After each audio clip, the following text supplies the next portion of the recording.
Hello guys, you're welcome to this Golang tutorial. So Golang is a simple and modern programming language which was developed by Google and launched in 2009. Golang is a statically typed language that comes with a wide range of features. Some of the core features of Golang include it has a very simple syntax. I can bet you're really going to like this when you start using it. It feels like JavaScript, but with better type safety because Golang is strongly typed and is also a statically typed language. It also has support for concurrency. Golang is also a compiled language, which means you need to compile the code first before running it, and this gives room for higher performance compared to languages like JavaScript, which are interpreted language. So in our next step, we're going to be downloading and installing Golang on our system. So when you come to the official Golang website, go.dev, click on the download, go to the downloads page. It's quite easy. Look for your operating system and download the package that matches your operating system. You search for your operating system, you download it and install it. Pretty straightforward. So after installing it, let's jump right into our VS Code. In our VS Code, I created a folder, then added the file main.go. Before running any Go program, you need to first create a package or put it into a package. And the first package that is being run by any Go program is the main package. So mind you, the name of the file may not be main.go, you can name it anything, but make sure you have a package called main because this is the entry point of your program. Next, we're going to create a function called main. So in our main package, Go looks for this very main function because this is the entry point of our application, and this function is the first function that will be called, which further leads to calling every other function we have in our program or every other operations we have.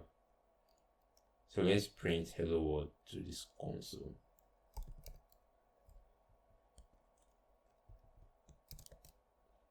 So this print line statement is going to print hello world to our console.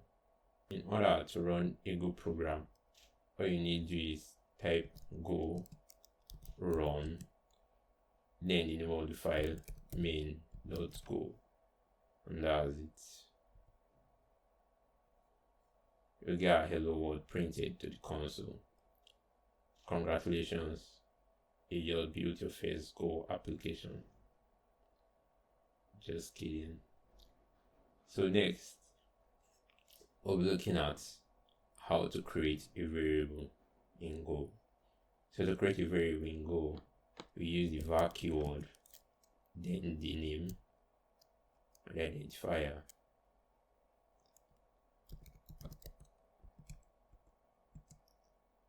Then whatever I want to pass into our variable. One unique thing about Go is that whenever you create a variable that is not being used, your compiler is going to complain until you make use of it.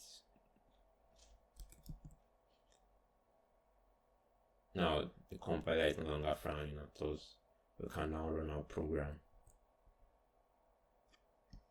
And as you can see, we have hi John printed to the console.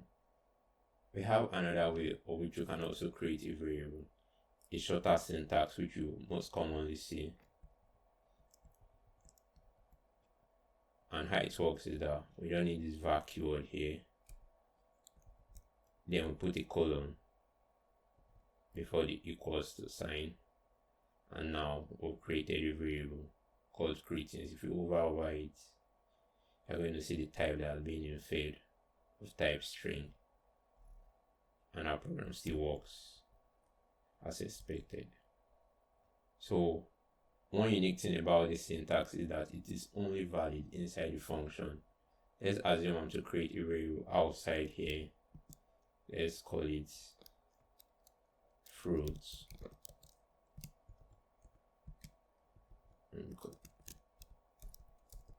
As you can see, we have an error here because this is outside a function.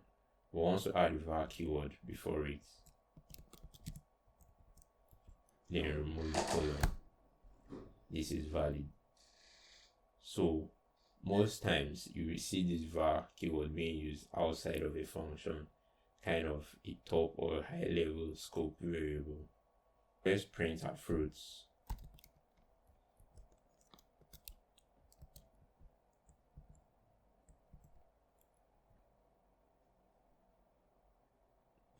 As you can see, we have our apple printed to our console.